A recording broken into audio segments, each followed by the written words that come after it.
In today's episode of Notable, I am sitting down with Neil McDevitt to learn about his journey transitioning a service-oriented and community care mindset into leadership at the organizational, board, and political level. Come join our conversation.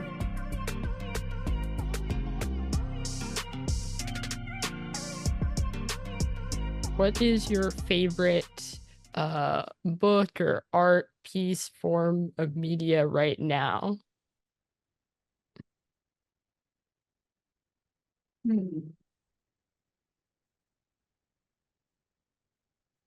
Probably because I'm in my office currently, I actually have an old print of an old Bloom County cartoon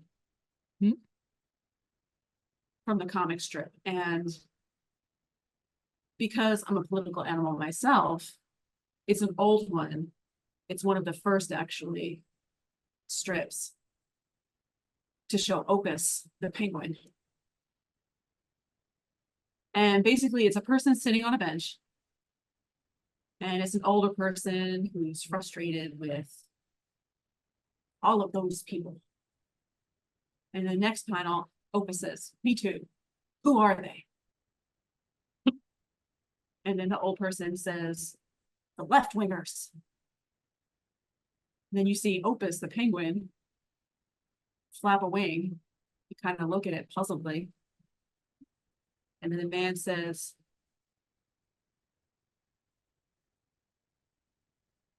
starts ranting.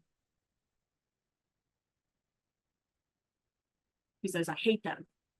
And then in the next panel, Opus says, "Well, maybe they don't care for you either." You know, as a bird. But basically it's signed. It's a signed piece by the cartoonist himself to me. And that was a birthday present to myself when I became 50. So probably that's the answer that I can see right in front of me at the moment. Now on the wall here behind me, I have works by deaf artists. And so as you can see here behind me, there's the American flag that's overlaid with two hands, one white and one black, and the fingers intertwine. And it represents this American Sign Language sign for America. Then above me and behind me, these two on the wall are by a deaf artist. And the name of the work is The River of Dreams. Now, I'm a big Billy Joel fan. So I had to buy it. Yeah. And these two other works are from a well-known deaf artist named Chuck Berry, who, now this is just my little shrine to my taste in art. So that's what I have. Oh my gosh, thank you so much for sharing. Especially, yeah, I saw the piece with the hands behind you, and I was very curious about it because I was like, Yes. is that the American flag? And it is. Okay. Yeah, that is really, really beautiful. Gosh, thank you so much for sharing that. Um, okay. Well, thank you so much for answering my warm-up question. We shall jump into the main event of today, which is the wonderful, wonderful list of questions that I've sent you in advance about the topic at hand, which is disability leadership. Which is oh my gosh, I'm very, very, very excited to hear your thoughts about this. Okay. But before we get there, we'll start with the very first question, which is just if you can please introduce yourself, your name, pronouns, a quick verbal description, and just a little brief biography about who you are and how you got here. Sure. Hi, everyone. My name is Neil McDevitt. My pronouns are he, him. My visual description is, well, I often call myself short and stocky. So probably that's a good indicator. And I am wearing a blue coat with a white shirt. And I also have dirty blonde hair. When I was younger, it was very blonde. And I'm also wearing glasses. I'm seated in my office, and in my background, I have some paintings. I have a blue wall on one side and a gray wall on the other side.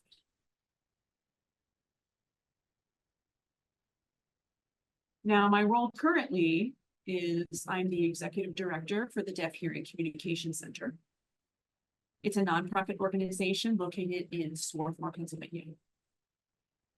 So I'd say it's about 50 to 20 minutes south of Philadelphia. I've been in that role now for 11 years. And I'm also the mayor for my town of North Wales, the borough. And I've been the mayor there for 2 years now, actually a year and a half. And I'm the first deaf person that we know of nationally in modern times to be elected directly to that role. My wife and I have been married for 25 plus years.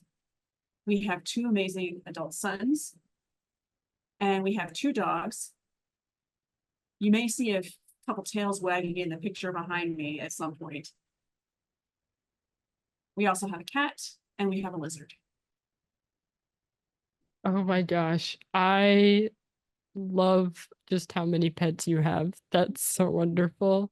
Um, Also lizards. I don't see a lot of people who own lizards, and I feel like that's a shame because when I was growing up, my class in I think 3rd grade, we had a bearded dragon that lived in the classroom, and he was the coolest thing ever. He would just sit on a rock in under his heat lamp, and honestly, that's kind of the way I would like to live my life sometimes.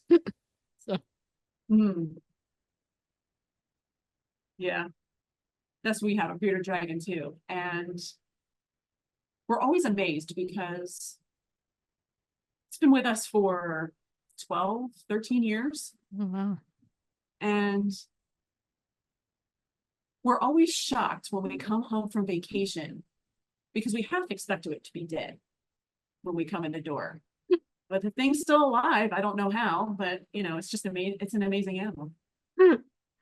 Oh my gosh. I'd love to hear about your path to leadership. What called you to become a leader, both at your organization and in your community? Because being being a disabled person, being a deaf person, but being a leader, like they're 2 different things. You don't necessarily need to be a leader in your community, but you can simply be a part of that community, but you have been called to be a leader. So I'd love to know about the path that got you there and maybe why.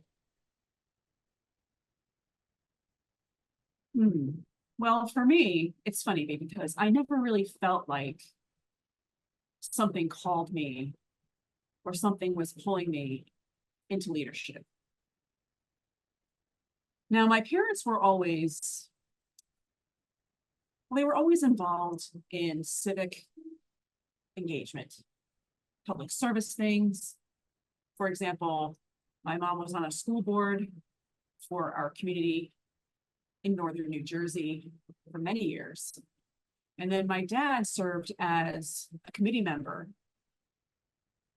for a youth program in our community. So I always had a role model of service. But I never looked at it as leadership per se in that respect, because for me, it was always more about the service aspect rather than the leadership role. So I often say my journey has just been several happy accidents. There's a lot of privilege in that too. There are elements of privilege as a white person,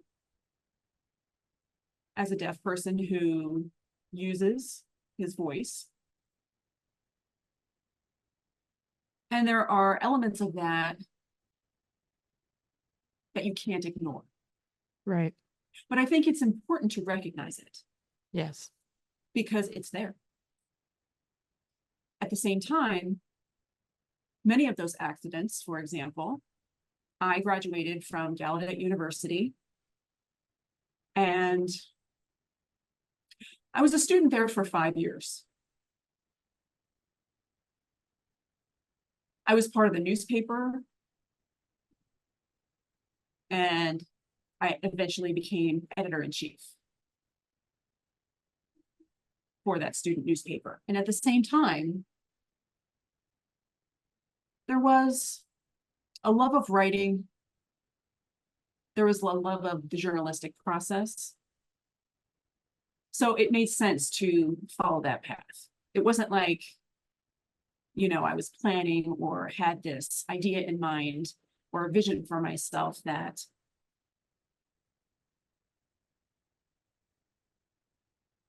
what I would do. And then after I was editor-in-chief, and that time was over, I then became a PR manager for the student government. But then I became the president of student government after the vice president and the president both resigned. Mm-hmm. So it felt like there were a lot of those, again, happy accidents along the way that occurred, which gave me some sense of ability. It gave me some opportunity to learn and some opportunity to make a lot of mistakes. Yeah. And then apply those lessons learned. Coming into my current role, that was really, again, it was like, there was no plan. I didn't graduate from Gallaudet University. I mean, I graduated with a degree in government. That was my focus. I was focused on political science, but I never thought that I would run for office. Okay. So what happened was I graduated from Gallaudet University and I went to work for an insurance company.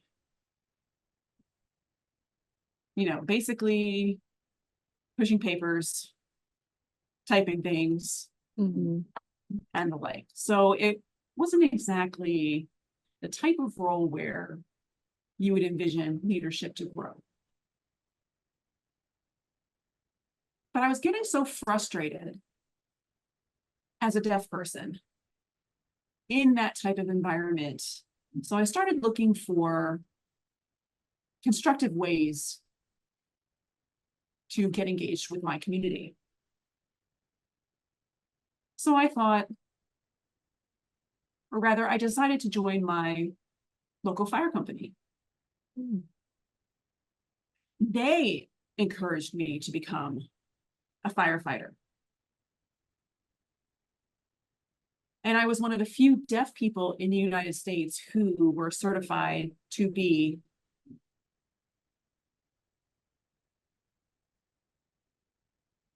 an interior firefighter. So that opportunity then gave me several other opportunities to expand my knowledge, to expand my circle of mentors, and also grow. I mean, that's what I mean when I say happy accidents. I never went in with the intention of doing certain things, but I've had the opportunities arise as a result of those experiences. Yeah. Yeah. I love what you shared about the just the idea of service and how that is it seems to be the backbone of so much of uh, the happy accidents that have happened that brought you into leadership. I think that, to me, that's the quality of a good leader, is to be service oriented, in the sense of you are here to serve rather than I'm here to be the big person in charge, you know? Um Mm-hmm. I yeah, I think that is something that is really special. And I feel like it's something too that maybe is a part of the experience of being disabled in this country. Going to um what you mentioned and what you shared about um how you hadn't intended on running for office and it kind of ended up happening. I'd love to hear a little bit about um the experience of transitioning or making that decision of actually accepting it. Is this Mm-hmm. something that you kind of initiated in yourself, or is it something that other people sort of were like, hey, I kind of think you should do this, maybe, please? So yeah, I'd love to hear a little bit more about that.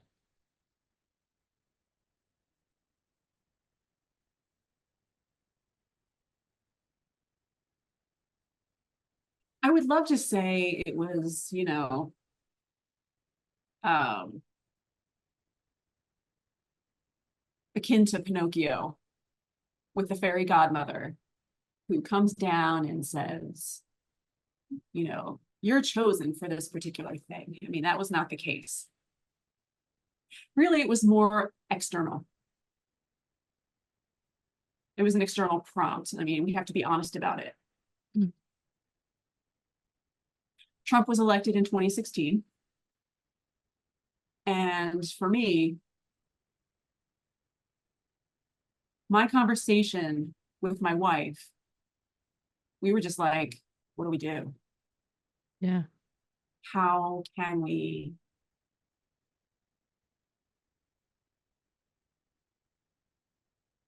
stay sane through this, really? And I was like, I can't just sit at my computer and type paragraphs of well-reasoned, well-researched manifestos about why this is evil or whatever. Mhm. And, but I just realized that in today's environment, it's just screaming into the void. Right.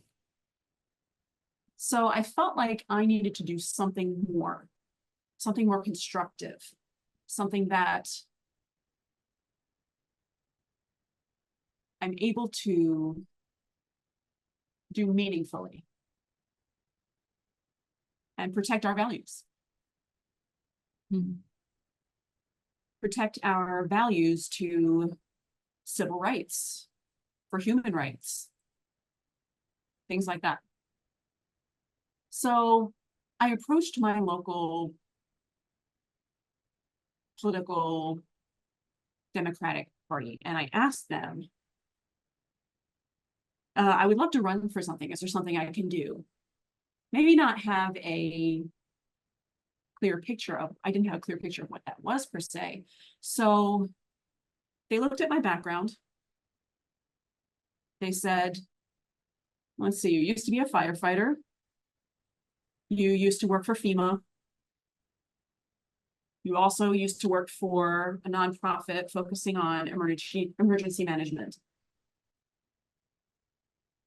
Mayor is probably the role that is the best fit for you because a lot of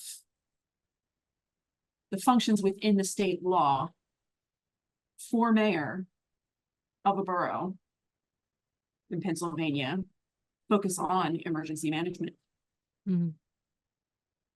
So that was the best fit for my skill set and background. So I ran in 2017 against the incumbent. We ran, let's see, I lost by 5 votes. And then we had a rematch in 2021. And I won by 8 votes. Honestly, if you asked me, what did you do differently? What was the magic thing that you did to change those 3 votes? 13 votes, rather. From a loss to a win. And my answer would have been, I think the demographics of the community changed. Oh, yeah. As opposed to something myself or the person running against me did.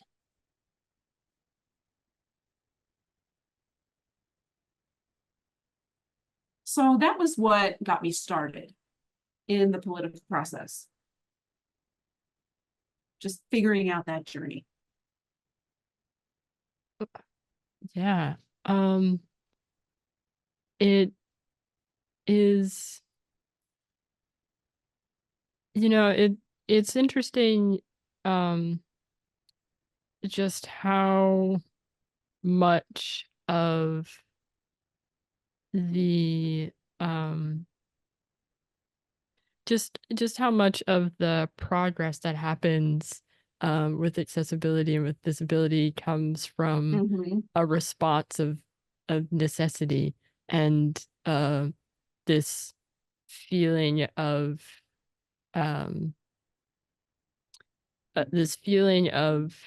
being put in a situation where you know that you have to because of what's going on around you. I think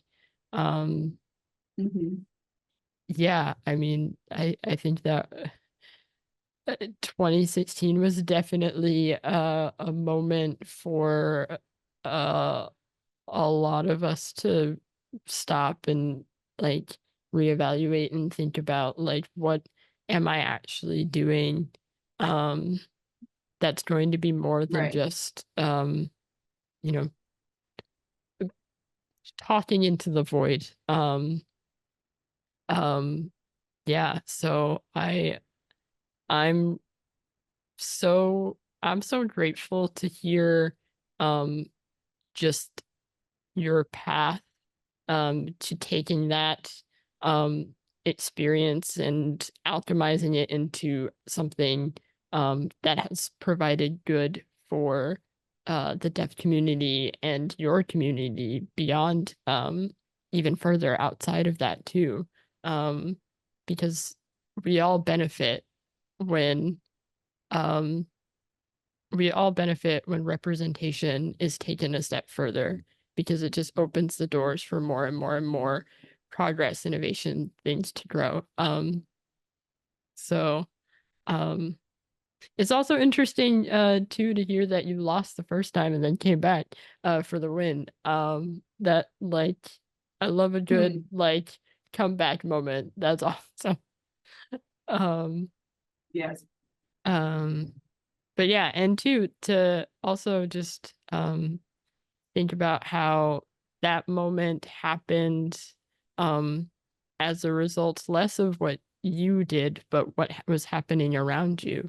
Um that just like the sort of ever flowing nature of what leadership uh is required in a community, in an organization, in a country. These things aren't fixed. It's not like you can just set like, this is what this community will need in perpetuity. It's your journey is like a beautiful example of just how fluid the needs of your community can be. thinking about your role as the mayor and thinking about your role at DHCC, um, Mhm. how um how do you approach those roles differently, similarly? What does it take to be the leader of DHCC versus what does it take to lead and be the mayor? Do you approach those things with a similar mindset or a different mindset? It really requires a totally different mindset for each, because my abilities, my authority are completely different in those roles. So for example, at DHCC, I am the person who runs the day-to-day operations of the organization. And I also have a board of directors that I partner with, and we work on certain priorities. So I have to have my fingers in basically everything, in every pot. Now, as mayor, in Pennsylvania, the way the law is written, the mayor of a small borough does not set policy. I do not have the authority to oversee, let's say, the Public Works Department, mowing lawns, for example. Really, my only authority on a day-to-day basis is just, I supervise the police chief.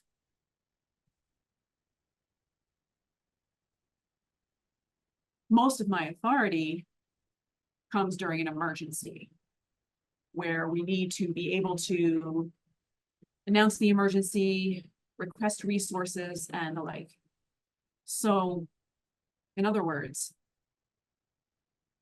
I could declare, let's say, it's probably a silly example, but I could declare, for example, there are public safety threats because too many people are lining up for ice cream. And I would say that we would then need to shut down the street. Of course, the Borough Council the next day will say that's silly and we need to reopen. So I don't have many areas of authority, for example, that the mayor of Philadelphia, let's say, has. My approach to both of my roles can be very different. As mayor, I really have to rely heavily on collaboration. I have to rely heavily on being part of a team with the council, with the actual staff of the borough who run the day-to-day. So in that role, I'm not, it sounds like I have the authority and the ability to do certain things, but in reality, that is not so.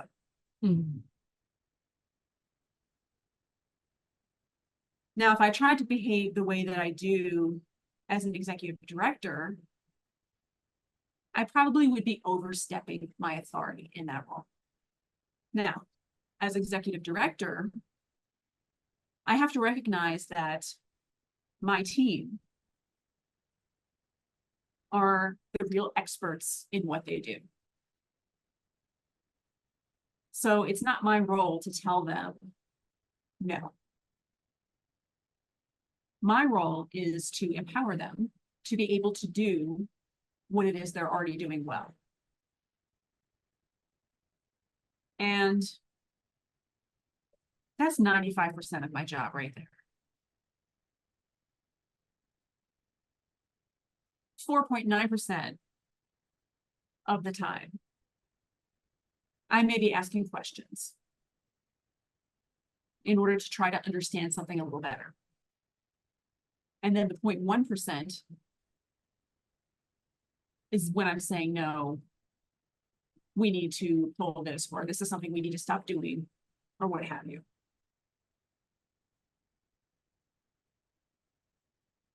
What helps me in both of those capacities is similar.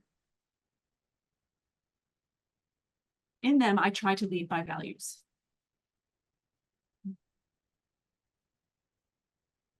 What I believe the value of DHCC, what the values of DHCC are, and how the board sets the mission. And the staff wrote our own values as well in how we do our work.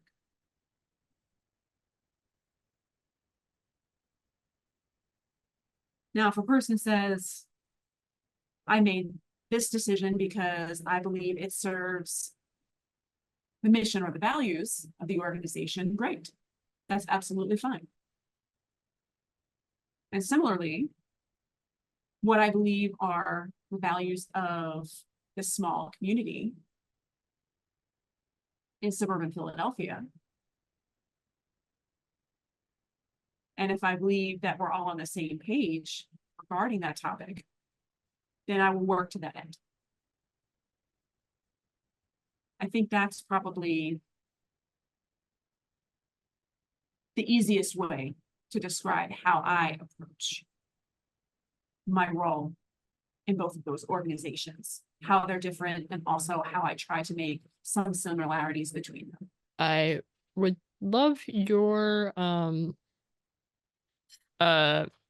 thoughts on your experience working with your board, and you know, feel called to share as much about that experience as you would like, and yeah, just how that has been. How has it been working with your board?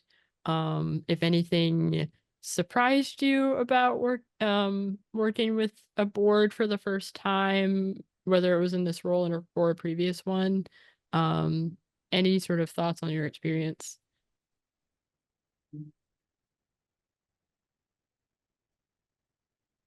So DHCC is a unique type of organization because our bylaws state that the board should be or should have representation of 51% and more of deaf and hard of hearing people.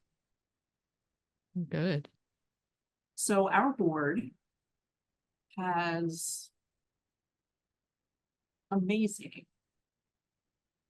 parts that are very strong on, but we also have challenges as well at the same time. So for example, it's really easy for me to be able as executive director to go to a board meeting and have discuss those challenges with setting up programs to serve the deaf community, or if there are issues that arise regarding interpreters and deaf and hard of hearing people, because they all already experience these things themselves. They all know basically what I'm talking about.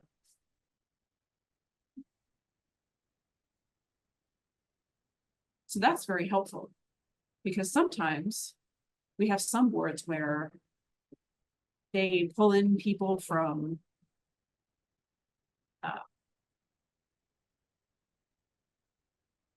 senior leaders at a bank or attorneys, but those folks may not necessarily have the lived experience as a person with a disability.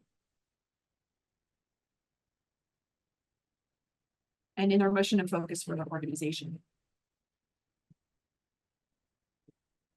So the challenge is sometimes the opposite. There are some parts where that type of board has a lot of people who are attorneys, who are bankers, and they can be very effective at, let's say, fundraising or providing perspective on business matters. Whereas the other board may not be able to get that to the same level, because it's not a common experience for deaf and hard of hearing people to be in those fields. So very often it's a trade-off where we have to handle both. We have to either search and find a particular experience that a person has and put them on the board. We need to find that person, and then hopefully that person will have lived experience. Or for example, we have an attorney who's on our board. They have siblings who are deaf adults. So this person has some background knowledge. But sometimes that's not possible. We need to balance it out for ourselves. The hard part of being a disability-focused organization with a deaf executive director and a majority deaf board, sometimes we don't always realize that we're sort of in an echo chamber where we all have very, very similar experiences. So we don't always realize there may be something different and outside of our perspectives that perhaps we need to start thinking about. So that's, let me go back to your questions. We do need more people with disabilities on the board and of all different kinds. The biggest challenge that we often see with that is that, number one, we desperately need people with a disability perspective on the board, on the policies and the priorities of the organization. At the same time, we also need to do a better job of preparing people to join a board and understand, for example, a board needs to do fundraising. A board can't just sit by and not do that. I think for a lot of people with disabilities, the challenge sometimes lies in, first of all, historically, we are not a population that donates much because we can't afford to. At the same time, we often don't like the idea of asking for help. We're fiercely proud of our independence, and the idea of asking for help, even though it's in service of a good thing, is hard for us to do, myself included. So that often is a challenge. And I think we, as the community, can do better. We can do better to prepare people to become board members and to understand how a nonprofit organization operates. So last year, DHCC hosted a deaf organization summit. One of the goals of that summit was to educate people about the critical parts of nonprofit organizations and the responsibilities of board members. For example, we talked about how to read financial reports. And I think our disability community can do better and do a better job there, preparing the next generation for their role as board members. Yeah, absolutely. I think, you know, I think for a lot of disabled people, the idea of what a board of directors does is just shrouded in mystery, because it's Yes, just so it can feel far removed from the daily experience, but it has an effect on the daily experience that you don't realize unless you're actually right. um uh clued into what a board truly does. I I'm curious to hear about if um the process of recruiting board members and onboarding board members for DHCC, has that process um cha- um has that process changed over the years? Have you found it getting easier, more difficult? Um, yeah.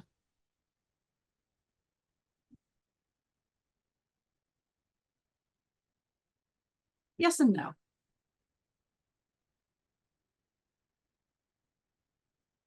For DHCC, I think we've kind of given ourselves a little bit more flexibility in terms of looking further away for board members.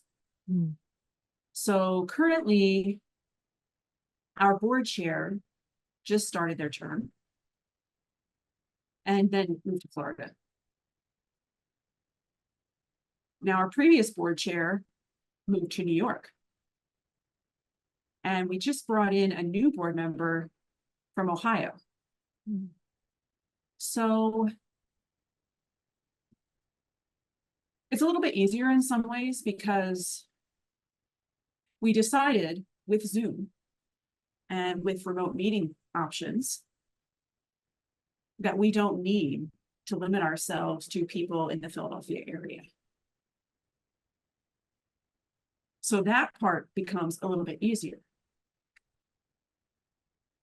Now, the other part that has to do with onboarding, I don't think we've made much of a dent on that because it's not for lack of trying. However, sometimes people with disabilities, they get there with a lot of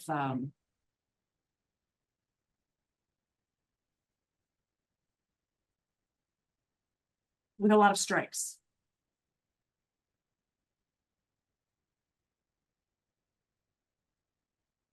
That just do short, brief training sessions, which won't really overcome that. So what we do instead is when new board members are onboarded, they do not join a committee for 1 year. Mm. We want them to see how the board operates first. We want them to see how meetings are run. We want them to see the scope of the organization in order to get a better sense of what it looks like, rather than giving them the expectation on day one that you're going to need to hit the ground running doing these certain things. And I think that probably is more effective than trying to establish an onboarding process where people need to know certain things coming in.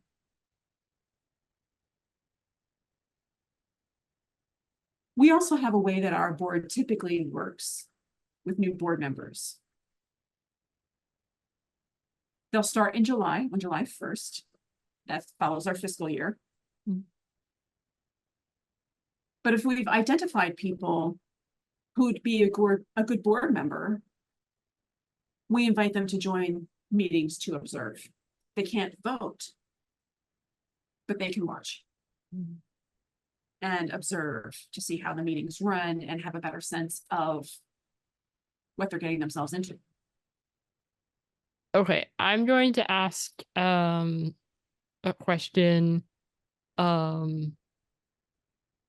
that I personally really love this question. And it's kind of the sort of culminating question of notable in this journey. And that is, what do you hope disability leadership looks like in the future? Hmm.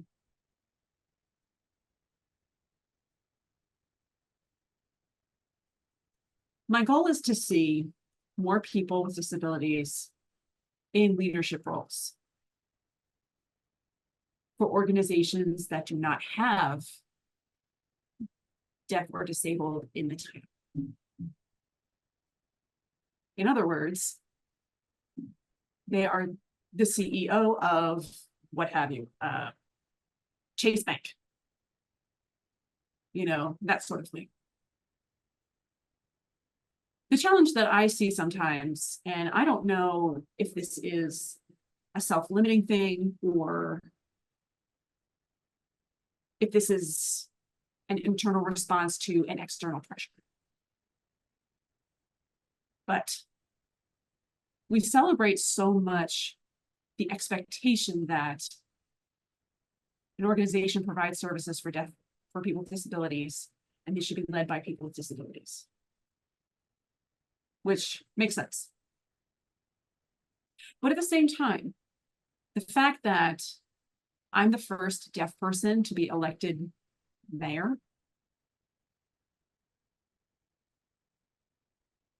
in the year 2021, Mhm. and the only person thus far out of how many millions of deaf people in the United States. We as a group and as a community need to do a better job of putting ourselves in those roles. Because I feel like sometimes we look up to the disability organizations and the schools of the deaf and other entities, but our skill sets are so much better than that. So I would love to see more disability leadership in organizations that have nothing to do with disability. Mhm. In your opinion, how close do you think we are to that future?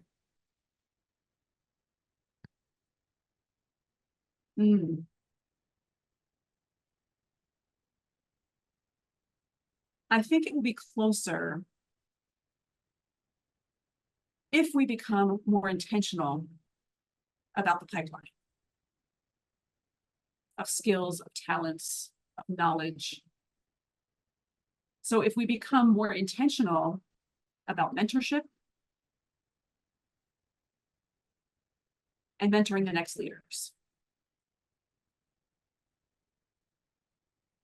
Right now, with full transparency, I've worked in my job now for 11 years. Mhm. We see a lot of people with disabilities in leadership positions who stay for 10, 15, 20, 30 years even. And they're not doing a very good job of preparing those coming behind them for their job or for other jobs or for other opportunities. It needs, and I need to try making sure that people who work under me, that I'm always explaining to them why I make decisions the way that I do, what my thought process is behind it. And again, it all goes back to values. What are the values that I personally have for the organization? What are my values for how I do the job? And also, my hope is that if I can share enough of that with others, they will then be able to take that and go somewhere else. and lead in their way.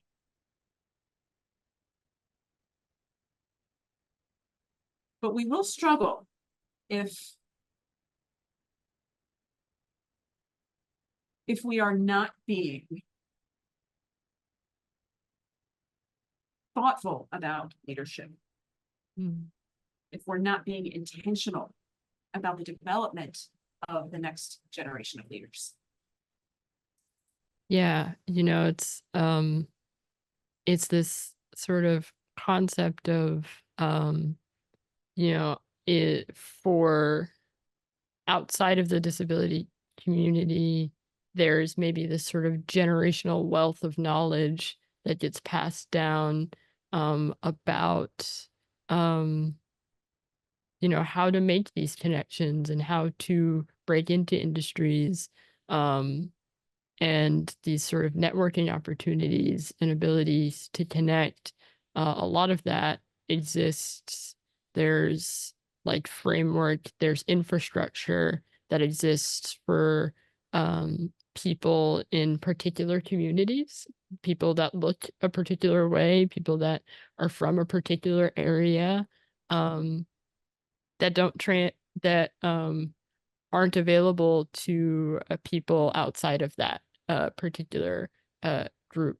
And yeah, what does it look like to create that kind of infrastructure for disabled people, for deaf people, um, and Right. other identities too, because all of this is intersectional. Like,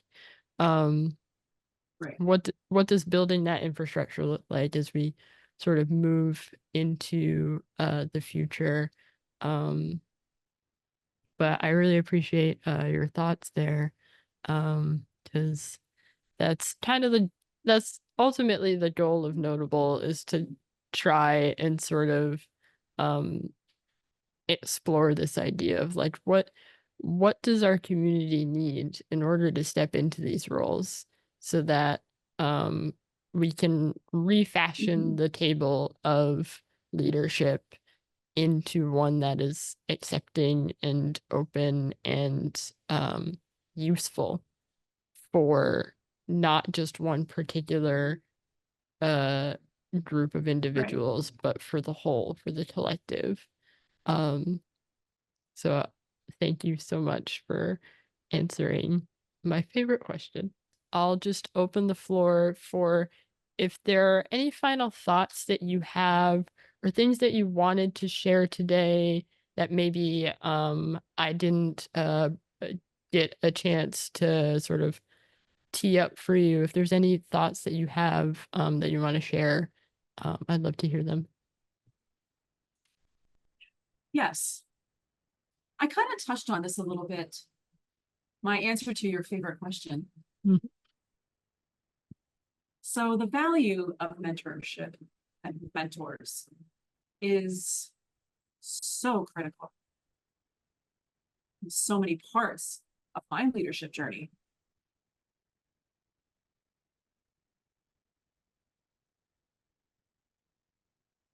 I've had examples of bad leadership where their leadership style was more based on fear rather than trust and trusting my experience and my knowledge. I've also had amazing mentors who were able to show me what leadership really looks like. One of my favorite examples was a woman named Marcy Roth. She's the CEO now for the World Institute on Disabilities. But she was my manager when I worked at FEMA, the Federal Emergency Management Agency. And she was the one who showed me the value of leading by values. Because we worked in this huge federal bureaucracy where it felt almost impossible to do anything. It felt impossible to make decisions without having someone sign off on it. It 3 times in 3, and then have 3 other managers sign it in triplicate. So her model for me was leading by values. It's a great way to be able to give ourselves space in an environment that maybe doesn't always value giving that space. Another mentor of mine, who's a deaf gentleman by the name of Claude Stout, he was the executive director for Telecommunications for the Deaf and Hard of Hearing Incorporated, which we call TDI. He showed me that vulnerability is a good trait to have in leadership, where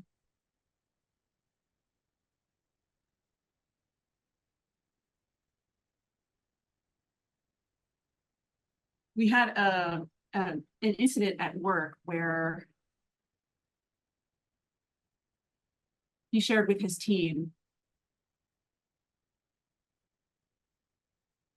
how his abilities had changed and what he could do after having a heart-related incident, and how staff could support him. Now, up till that time, most of my quote-unquote leadership experience was someone telling me what to do and listing out my responsibilities. So it was kind of like a toxic masculinity environment at work. And I realized that vulnerability is an important part of leadership. So I would, you have to acknowledge your wrongs. You also have to acknowledge when you're burnt out. Yes. You need to acknowledge when, let's say, the world is against you. Maybe you're not having a good day that day. And you need to ask your team for help, or at least ask them for understanding and grace.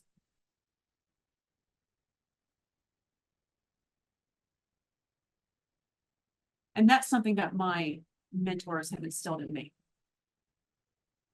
So again, it all goes back to intentionality and trying to make myself available as a mentor for as many people as I can. And it doesn't even have to be a formal relationship. It's not something that we need to sign some paperwork on as an agreement, but it's basically something that I need to do with intention in my own ways.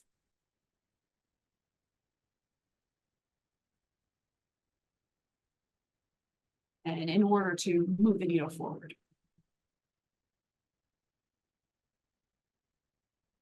Oh, what a way to end. Thank you so much for that. Yeah, vulnerability is so important and so overlooked in the work that we do in our day-to-day lives, and honestly just all around. Just being able to stand or just be honest about where you are in your body and your mind that day, and show up and say that to another human being. We forget just how much strength there is in that, in being able to do that. And that, yeah, oh gosh, that such a beautiful way to end this conversation. And yeah, your mentor is so right. Just, yeah. Thank you so much for that. Welcome. Okay. We well, I think we did it, Neil. Full interview. Great. Thank you so much for your time. Thank you both of our wonderful interpreters today. Thank you so much for being here as well. Our pleasure. And yeah, enjoy Bye-bye. the rest of your day.